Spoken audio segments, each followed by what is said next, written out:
Le dispositif sécuritaire mis en place dans le contexte électoral entre le 20 et le 23 décembre autour de la résidence d'Étienne Tshisekedi sera allégé après l'évaluation de modalités pratiques. C'est le vice-premier ministre et ministre de l'Intérieur et Sécurité, Adolphe Loumanou, qui l'a annoncé jeudi à l'issue d'une séance de travail avec une délégation de l'opposition. S'assurer de la reprise effective des opérations de compilation des résultats des législatives dans le centre locaux, tel a été l'objectif de la visite jeudi du président de la CENI, le pasteur Daniel Ngoï Mulunda, à la foire internationale de Kinshasa. Voilà tout pour les titres. Bienvenue à tous et merci de nous rejoindre sur Télé 50 pour vous informer. Le vice-premier ministre en charge de l'Intérieur et de la Sécurité, Adolphe Loumanou, a reçu jeudi une délégation de l'opposition avec laquelle il a eu une séance de travail. Au menu, l'allègement du dispositif sécuritaire mis en place dans le contexte électoral entre le 20 et le 21 décembre dernier autour de la résidence du président national de l'UDPS, Étienne Tshisekedi à Limete. Gloria Mbouya. En tête de cette délégation, le président de l'Union pour la nation congolaise, Vital Kamerhe, le président des forces novatrices pour l'Union et la solidarité, Joseph Olengankoy, et le directeur de cabinet du président de l'UDPS, Albert Moleka. Ils ont soulevé, selon le vice-premier ministre Loumanou, plusieurs préoccupations en rapport avec le droit de l'homme, le rôle de la police et le cas d'Étienne Tshisekedi qui serait, d'après ses acteurs politiques, en résidence surveillée ou privé de sa liberté. Nous sommes venus voir le pouvoir ici, le vice-premier ministre, pour dire que la mesure qu'ils ont prise à limiter à l'encontre de notre leader Étienne Tshisekedi, nous avons ensemble apprécié qu'ils aient annoncé qu'ils vont lever la mesure. Quant au vice-premier ministre, le leader de l'UDPS vit en toute liberté et le dispositif sécuritaire était pris dans l'intérêt de l'ordre public, voire dans son propre intérêt. Il est libre. Il est libre. Il n'est pas privé de ce droit. Je vous ai dit que pour des raisons sécuritaires, nous prévenons et nous prenons des décisions qui s'imposent. Et voilà. Adolphe Loumanou a annoncé que ce dispositif serait allégé après l'évaluation des modalités pratiques.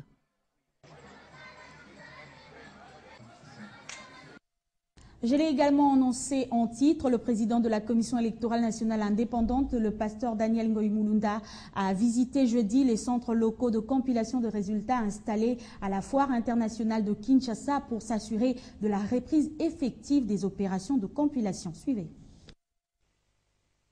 Nous sommes à la foire internationale de Kinshasa. C'est ici que la CENI a placé les centres locaux de compilation des résultats des 4 districts que compte la ville de Kinshasa. C'est jeudi. Le président de la Commission électorale nationale indépendante, Daniel Ngoï Mulunda, vient conscientiser ses agents électoraux à faire du bon travail, après bien entendu la levée de la mesure de suspension des opérations de compilation. Moi, je ne cesse de dire que mon personnel n'est pas incompétent. Les conditions sécuritaires et les conditions du jour n'ont pas permis que les gens fassent du bon travail. Ça nous a tous salis et ça nous a tous affectés. Nous nous sommes dit qu'il fallait qu'on arrête, qu'on puisse mettre de l'ordre. Pour nous assurer que tout marche bien et pour nous assurer qu'il n'y a pas de sollicitation.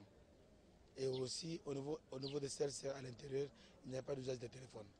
Il y a des zones exclusives là où les gens peuvent téléphoner, ces personnes ne doivent pas leur de communication aussi. Ils ont des familles qui peuvent communiquer. Donc à l'intérieur des CLCR, il n'y aura pas de communication. Et le reste, les gens sont vigilants. On a des suivre petit à petit. Si on va vers un mouvement suspect, on vous interpelle. Selon le président de la CENI, la reprise des opérations de compilation dans les CLCR n'était pas nécessairement conditionnée par la présence des experts internationaux, même si la mesure suspendant ces opérations était prise dans le but d'attendre leur arrivée. La CENI, il faut le rappeler, vient également de mettre entre les mains de la justice 14 de ses agents qui se sont versés dans la manipulation des résultats des législatives. Et après la victoire de Joseph Kabila à l'élection présidentielle et son investiture le 20 décembre dernier, les regards sont désormais tournés non seulement vers les résultats des législatives, mais aussi vers le futur gouvernement. Mais à qui Joseph Kabila confiera-t-il le poste de Premier ministre? À cet effet, la nouvelle société d'études marketing et d'opinion IBOS a réalisé un sondage du 20 au 21 décembre 2011. Patine Kerry pour plus de précisions. Il ressort de ce sondage de l'Institut IBOS qu'une majorité des Congolais, soit 55%, souhaitent voir Joseph Kabila ouvrir le prochain gouvernement aux personnalités issues de l'opposition. Ce souhait s'avère plébiscitaire chez les Congolais de 35 ans et plus. À la question de savoir pour chacune de ces personnalités suivantes lequel ferait un bon Premier ministre, 3 prétendants au poste de chef de gouvernement franchissent le seuil majoritaire d'adhésion dans l'opinion. Louis Koya Diallo, l'actuel vice-premier ministre des PTT, arrive en tête chez 53% de l'ensemble des Congolais et chez 69% des sympathisants de la majorité présidentielle. Il devance donc Athanas Matenda, ancien ministre des Finances. 51% de Congolais disent de lui qu'il ferait un bon Premier ministre. Le dernier à avoir franchi le seuil majoritaire, c'est Émile Ngoï, ancien DG de l'EGFREM. 50% des Congolais lui reconnaissent les qualités d'un bon chef de gouvernement. Vient ensuite l'actuel secrétaire général de la majorité présidentielle, Oba Minakou, qui a l'adhésion de 41% des Congolais, et Godefroid Mayobo du Palou, qui lui occupe la 5e place avec 37% d'opinion favorable chez les personnes interrogées. Ce sondage, faut le rappeler, a été réalisé du 20 au 21 décembre 2011 par téléphone auprès d'un échantillon de 1000 personnes âgées de 20 ans et plus. Cet échantillon représentatif de la population congolaise a été contacté dans les 11 provinces de la République démocratique du Congo. Le représentant de l'Union européenne en République démocratique du Congo, Richard Zinck, a fait ses adieux aux Congolais et c'est le ministre de Finances Matata Mponyo qui, au nom du gouvernement congolais, a reçu ce haut représentant de l'Union européenne après ses 4 ans de mission à Kinshasa. Marlon Kachamou.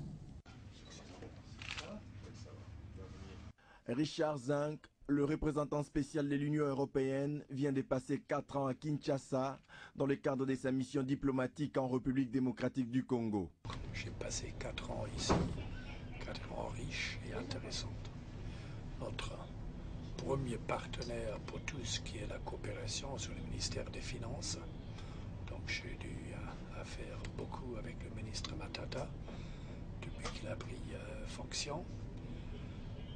4 ans de coopération, je crois qu'on peut être fier de ça, ce qu'on a réussi. On a obtenu pendant cette période. Sa mission qui prend fin a été sanctionnée par le financement de plusieurs projets de développement. 1 milliard d'euros, tous en font sans prêt, mais comme l'argent qui reste ici.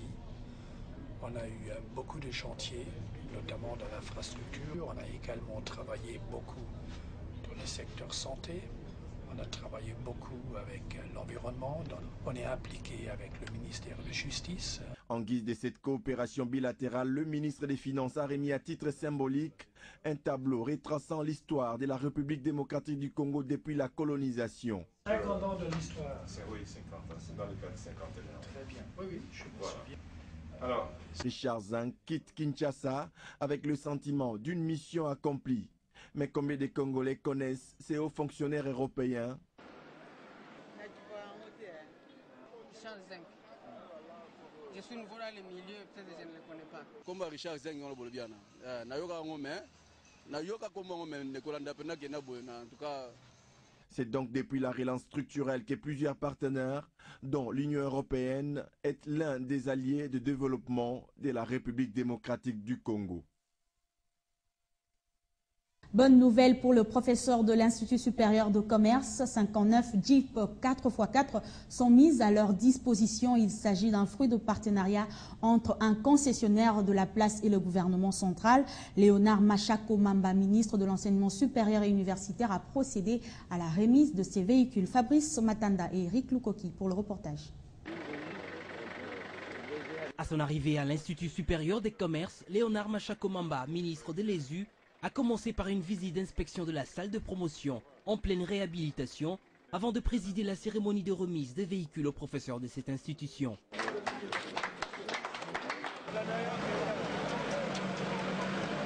Dénouement heureux d'un projet vieux d'un peu plus de 10 mois dont l'objectif est l'amélioration des conditions de vie des formateurs, de futurs cadres congolais. Aujourd'hui, c'est un rêve qui devient une réalité. C'est une vraie Noël, c'est une vraie fête de bonne année, mais au-delà, c'est faciliter la mobilité, améliorer la qualité de la vie individuelle, mais évidemment aussi au niveau de l'université. Pour le directeur général de cette école de commerce, la matérialisation de cette initiative avec l'appui du gouvernement par l'entremise du ministère de l'enseignement supérieur et universitaire est un motif de satisfaction. Personnellement, je suis vraiment très heureux d'avoir concrétisé avec le comité de gestion le projet pour l'ISC. On a promis et on a réalisé. Et ici, je remercie également la banque qui a pu donner ce crédit-là pour nous permettre d'améliorer la qualité des enseignements, la qualité de la formation de nos étudiants, pour permettre aux enseignants d'être à temps et de se déplacer comme il faut. La mise en valeur du corps enseignant et la réhabilitation des infrastructures publiques sont les quelques priorités de la révolution de la modernité, nouveau concept du quinquennat de Joseph Kabila, chef de l'État. Et dans les restes de l'actualité, c'est à partir du 2 janvier prochain que les enseignants des écoles publiques de Kinshasa bénéficieront de soins de santé gratuits dans certaines structures médicales de la ville grâce à leur structure dénommée Mutuelle de santé de l'enseignement primaire, secondaire et professionnel. Ainsi, les enseignants payés par le biais de CECOP et membres de cette mutuelle se feront soigner dans les hôpitaux des réseaux catholiques, protestants et salutistes.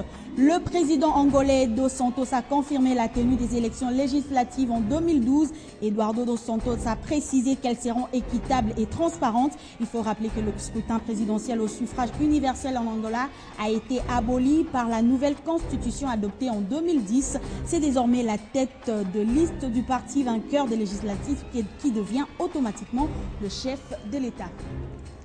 Restons en dehors de la RDC, Leonardo Bignon, le dernier des dictateurs argentins, écope de 15 ans de prison pour des violations de droits de l'homme. Le verdict est tombé hier jeudi 29 décembre.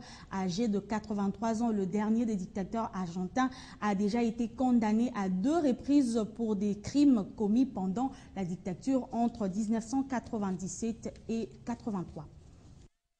15 ans de prison pour celui qui fut chef de la junte militaire à partir de juillet 1982 pour céder son mandat au premier président démocratiquement élu en décembre 1983. Un verdict qui tombe sur un autre, celui d'avril dernier, le condamnant à la prison à perpétuité pour violation des droits de l'homme. Avec lui, un ex-officier de l'armée de l'air et un ancien gardien d'hôpital ont été respectivement condamnés à 8 et 12 ans de prison ferme. Le premier jugement qui paraissait historique pour l'Argentine il y a peu, ce second est plutôt mal accueilli par certains. La junte en Argentine que dirigeait Leonardo Bignon a tué et fait disparaître au moins 30 000 personnes. Les lois d'amnistie étant annulées depuis 2005, plus de 200 dictateurs sont recherchés par la justice. Parlons sport à présent. Le foot club Saint-Éloi Lupopo de Lubumbashi ne pourra plus se rendre à Charleroi en Belgique où il comptait préparer sa campagne africaine. Ses stages a été délocalisé pour l'Afrique du Sud au mois de janvier prochain. Les raisons de cette délocalisation dans cet élément que nous propose Kadi Koulab. Initialement prévu pour le 29 novembre à Charleroi en Belgique, le stage bloqué du Saint-Éloi Lupopo, l'un de 4 représentants de la RDC en compétition africaine, a été reporté pour le 12 janvier prochain en Afrique du Sud. Selon Radio Okapi, le club